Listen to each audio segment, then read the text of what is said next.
Is your shifter really loose, out of play in the assembly?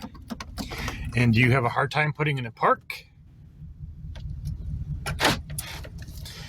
Have you broken a shifter cable? Well, then you're definitely going to need to replace the shifter assembly.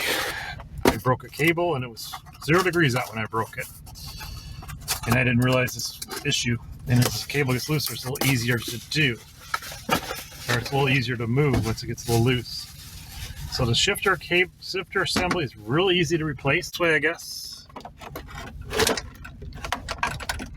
So you're going to have